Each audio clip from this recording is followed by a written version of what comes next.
Nang matapos sa pagbabasa ay siniguro niyang mahimbing ng natutulog ang anak. Nanatili pa siya sa loob ng isa pang oras bago napagdesisyon ng lumabas. Sir, sumalubong sa kanya si Panying na naghihintay lamang sa labas ng kwarto. Sinuri nito ang itsura at agad na nag-alala. Ano nangyari sa inyo, sir? Nasaan si Ma'am Audrey? Hospital. Pag-amin niya na ikinagulat pa nito. Ano nangyari? Ayos lang ba siya? Sinasabi ko na bakit parang masama ang kudob ko nung hindi pa kayo makabalik kanina eh. Huwag mong ipalam kay Dazel o sa kahit na sino rito at baka marinig niya. Mabigat sa dibdib niya sabi. Audrey had a car accident and she's now in a comatose state. Napasinghap ito ng hangin at tatakpan ng kanyang bibig na mayroong nanlalaking mga mata. Hindi makapaniwala sa sinabi niya. Paano nangyari? O Diyos ko! Audrey, ano na lang ang mayayari nito? Magiging maayos din naman kaya siya, Sir Heskel? He already knew that Panying had been traumatized by what happened to them 3 years ago. Bumabalangkas sa mukha nito ang labis na pangamba, takot at pagkawala ng pag-asa. Don't worry, Audrey's going to recover in no time. She has to be. Because he will do everything to save her.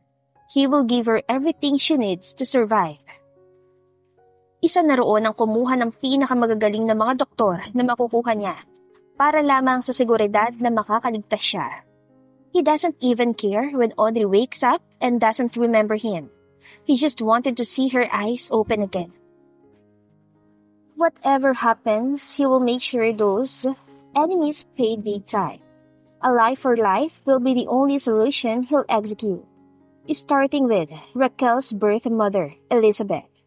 It turns out that Raquel is Elizabeth's illegitimate daughter. Bago pa sila magsama ng kanyang ama, ay nagkaroon na ito ng anak sa ibang lalaki na may mababang estado sa buhay. And for some reason, kinahihiya nito ang batang isinina. Kaya ito pasikretong itinago sa bahay ampunan hanggang sa maikasal sa ama ni Zach. Siguro'y dahil sa konsensya at hindi na kaya pang makapagsilang ng panibagong anak, ay pinili niyang ampunin si Raquel. These women are tricky and scheming, but their mother-daughter kind of relationship won't last. From his high office in his company, Zach observed the unfolding drama with a calculating gaze. Elizabeth, ang kanyang stepmother, ay umangat lamang sa kapangyarihan sa kumpanya sa ilalim ng impluwensya ng kanyang yumaong ama. Nakita niya kung paano ito nanggagancho upang makamit ang posisyon ng presidente ng kumpanya, gamit ang kahalayan nito at panlilinlang upang mabigyan ng seguridad ng pwesto. But now, he will not turn a blind eye anymore, as he has the reason to. A pest inside his territory must be terminated. So when the news of the employee's lawsuit against Elizabeth reached his ears, a sinister smile played on his lips. He saw it as a chance to expose her true nature and regain dominance over his father's company, which rightfully belonged to him. It's time to expose Mother's deceitful ways. The employee's lawsuit is a perfect opportunity to reveal her true colors and reclaim what is rightfully mine. Aniya sa kanyang sekretarya na si Nathan. Sir, sigurado na ba kayo rito sa gagawin niyo? Miss Elizabeth Saavedra gained her power in the company with the backing of your late father. Hindi magiging mabuti sa reputasyon ng pamilya niyo mapatalsik siya sa pwesto. Malamig ang mga mata ni Zach nang bumaling kay Nathan. My father's misplaced trust in my stepmother was a mistake. It's time to rectify that. She may have recent power, but I will bring her down and restore order to this company. Well, he wouldn't waste time and effort on Elizabeth if it wasn't for what her child did in the first place. He had tolerated enough. Matagal na rin ng panahon magmula nang gumawa siya ng aksyon. At mukhang nakalimutan na nila kung sino ba talaga siya sa kumpanyang ito. As the legal case became stronger, he carefully planned and organized the evidence against Elizabeth. He used his wide connections and available tools to collect incriminating information that would reveal her real intentions and deeds. Release all the evidence. Let the people know the true face of my stepmother, the puppet who manipulated her way into power. Witness after witness took the stand, their testimonies carefully crafted to reveal Elizabeth's deceit and manipulation. Zach's influence reached far and wide, ensuring that the employee's case would be solid and irrefutable. Maging si Nathan na sekretarya niya ay namamangha habang nagaganap ang plano. Ngunit may halong takot para sa magiging tingin ng mga tao sa pamilya ng De Silva. He knew the power struggle within the company would have far-reaching consequences. This battle for control will reshape the company's future, Sir Zach. You know it too. But at what cost? May pangambang tanong sa kanya ng sekretarya. Hindi niya ito tinugunan pagkat wala itong alam sa mga nangyayari sa loob at labas ng kanyang pamilya. He knows enough that he's willing to destroy everything he has built just to protect his family now. This company is worth nothing more than the life of his wife. Sa kabilang banda, hindi mapakali si Elizabeth sa kanyang kinalalagyan. Pabalik-balik siyang naglalakad sa harapan ng kanyang lawyer at ni Raquel, na ito namang kanina pang nahihilo sa Elizabeth is known as the president of the company. She had built her position in her husband's company from the ground up, crushing anyone who dared to challenge her, just like a true De Silva. Noong una, hindi pinansin ni Elizabeth ang demanda ng mga empleyado laban sa kanya. Tiwala siyang kaya niyang supili ng anumang akusasyon. Subalit bigla siya nasindak na magpatuloy ang ebidensya laban sa kanya. Whispers of embezzlement, fraud, and mistreatment of employees reach her ears, leaving her stunned. Paano nangyari na biglang nagkalat ang mga yun na maingat at mautak niyang tinatago-tago? Pagtataka at takot ang bumalot sa kanyang sistema, habang pinipilit niyang unawain ang mga akusasyong ibinabato sa kanya. Sa pagpatong-patong ng mga ito, mas lalo siyang nalulula. This is preposterous. Paano sila nagkaroon ng mga ebidensya laban sa akin? We need to shut this down immediately. Pagsigaw niya sa kanyang lawyer na lalaki matapos maproseso ang kasalukuyang nangyayari. I understand your concerns, Mrs. De Silva, but the evidence against you is substantial. You must approach this strategically and carefully. Mahinahon naman tugon ng lawyer. Kahit pagawin niyo yun, hindi na maiwasan ang pagkalat ng balita, ma. Napapailing na singit pa ni Raquel. Binuksan nito ang telebisyon. Oh, kung sana pinatahimik yun ng mga tao niyo, hindi sana sila mag-iingay ngayon. Kahihiyan to sa pamilya natin. Ano na lang ang iisipin ni Zach sa atin? Sa akin mismo. What are you talking about? Mrs. De Silva, inaakusahan ngayon ng sariling mga empleyado ng pangungurakot at pang-aabuso. Wala pa namang pahayagan tanyag na businesswoman na kinikilala rin namang magulang ni Mr. Zach De Silva. Natatandaan na sumalang sa interview nitong makakaraang linggo ng businessman at asawa nitong dating sikat na aktres na si Audrey Ledesma. Kasalukuyan ng samot-saring usapin ang kinakaharap ng pamilyang De Silva. Kumulubot ng husto ang mukha niya habang pinapanood ang balita. Sa galit ay malakas niya itong binato ng kalapit na flower vase. Subalit hindi kaagad nasira ang matibay na telebisyon na mas lalo pa niyang ikinagalit. Mga walang hiya.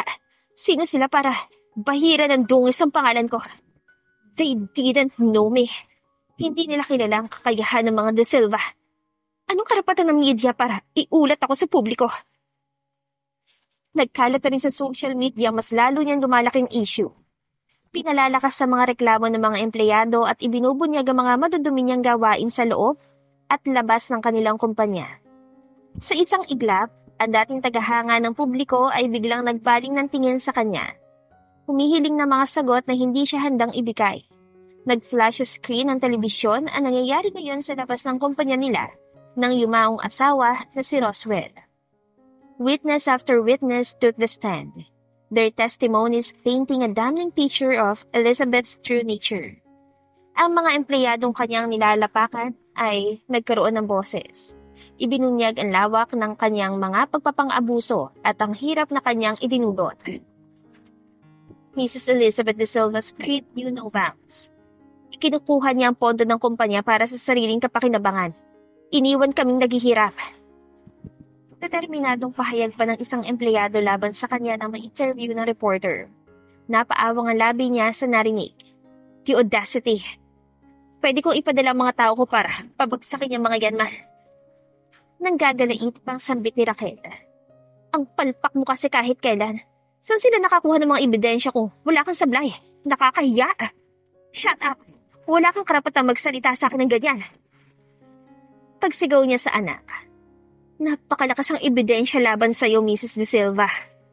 Seryoso na pagsasalita muli ng kanyang lawyer. We need to consider our options carefully. Ang pag-amin sa ilan sa mga paratang at ang paghahanap ng isang kasunduan sa pag-uusap ay maaaring maging pinakamabuting hakbang para sa atin. Hindi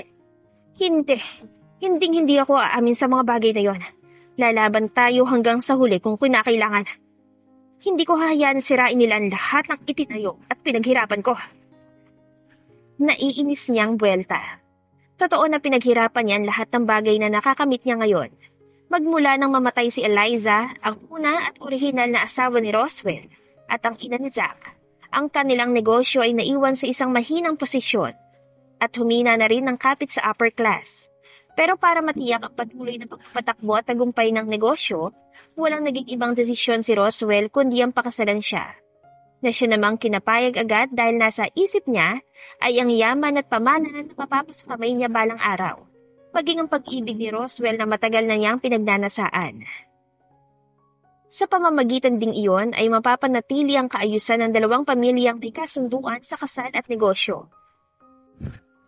This decision is driven by a sense of duty and responsibility towards preserving their family's legacy and ensuring the financial stability of their loved ones. Then, I have no other option but to do my best as your lawyer in this upcoming jurisdiction. Ani muli ng kanyang lawyer. Napaasik siya. Ano ka ba? Sa Avedra ako at walang pangalan ng mga kumakalaban sa akin. Tingnan na lang natin kung hanggang saan ang aabuti nila. Malalaman ko rin kung sino ang taong nagtulak sa mga hampas lupang yun na sirain ang pangalan ko.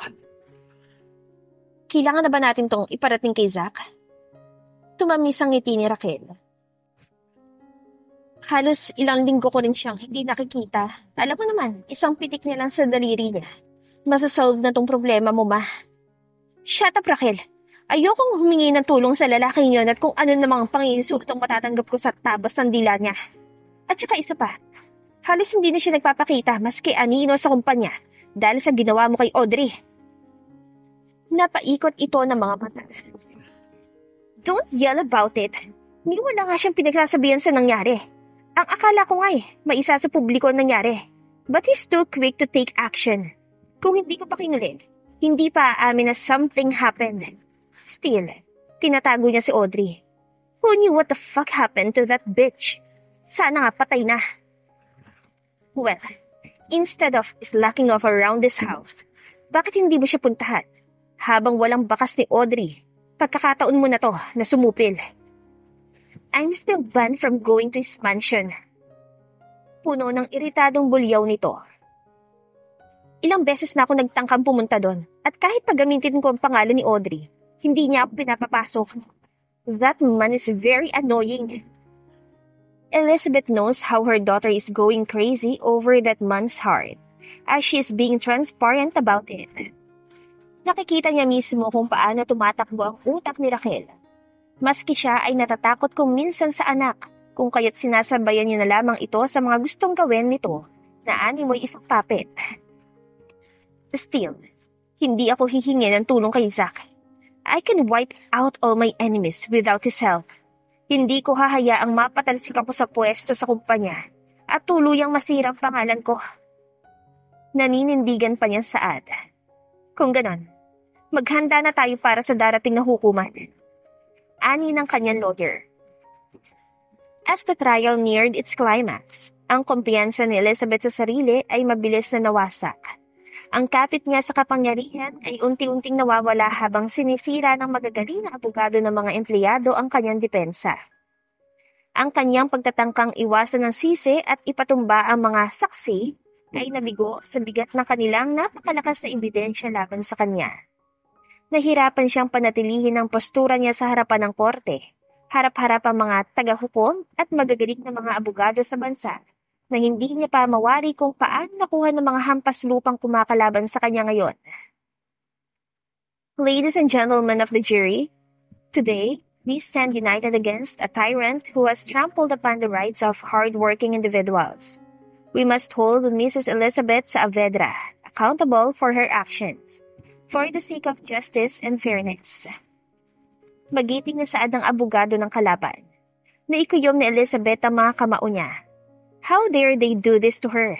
Paano hindi tumalab ang mga depensa niya at ang perang winaldas niya makuha lamang ang pabor ng mga hukom? Sa wakas, ang boses ng hukom ay umalingaw-ngaw sa loob ng korte. Naglalahad ng hatol na magtatakda sa kapalaran niya. We find Mrs. Elizabeth Saavedra and the company guilty of multiple charges, including embezzlement, fraud, and mistreatment of employees. Anito hindi makatingin sa kanya. Ang mundo niya ay tila'y gumuho sa narinig. Ang lahat ng paghihirap niya sa kumpanya, paano sa ganito lang mauuwi ang lahat? Anong karapatan nila? Nagsipag-ingayan ng mga tao sa loob. Puno ng kahihiyan at labis na galit siyang tumakbo palabas ng courtroom at kaagad naman siyang hinabol ng sariling mga tauhan. Marahil ay kagalang-galang na tao siyang nakilala, kung kaya't wala pa ring nagtatangkang humarang sa dinaraanan niya, hanggang sa marating niya labas ng headquarters, kung saan siya sinalubong ng mga reporters at pinagkaguluhan. Stay away from me! Iyon ang paulit-ulit niyang pinagsisigaw sa dami ng mga taong gustong makibalita sa nangyari sa loob. Mabilis din naman siyang nakadaan sa tulong ng mga gwardya at lawyer niya na siya nagsalita sa parte niya. I'm going to sue them. I'm going to sue them all. Wala silang karapatan na ganituhin ako. Hindi nila alam ang kaya kong gawin, mga hampas lupa. Pinagsisipa niya ang kanyang sasakyan nang marating ito sa parking lot. Nagmamadali siya doong pumasok at kinuha ang kanyang cellphone para tawagan si Raquel. Yes, ma? Ano? Isi-celebrate ba tayo? No, natalo ako, Raquel. What the hell should I do now? What? How did you manage to do that? Stop yelling at me, you! Nang buhayin niya ang makina ng sasakyan ay pusa na lamang siya natigilan. Why does it smell like gas? Isang malakas sa pagyanig ang sumakop sa kanyang paligid na nagpabilis ng tibok ng kanyang puso. Bago pa siya makagawa ng aksyon, isang malakas sa pagsabog ang sumalubong sa himpapawid, naglalagablab sa sasakyang kinaroroonan niya. Ang lakas ng pagsabog ay nagdulot ng mga alimpuyo sa kanyang katawan. Iniwan siya na walang malay at sugatan. Ang mga taong nasa paligid ay nagmadaling lumapit sa eksena at kanilang nagugulat na paghinga ang nagpuno sa hangin. The once powerful president of the Saavedra Company now lay broken and battered, a victim of meticulously planned accident. Zack watched from a distance with no emotions and a sense of emptiness in his eyes, but his face showed great satisfaction. The puppet has served her purpose. It's time to cut the strings and watch her burn.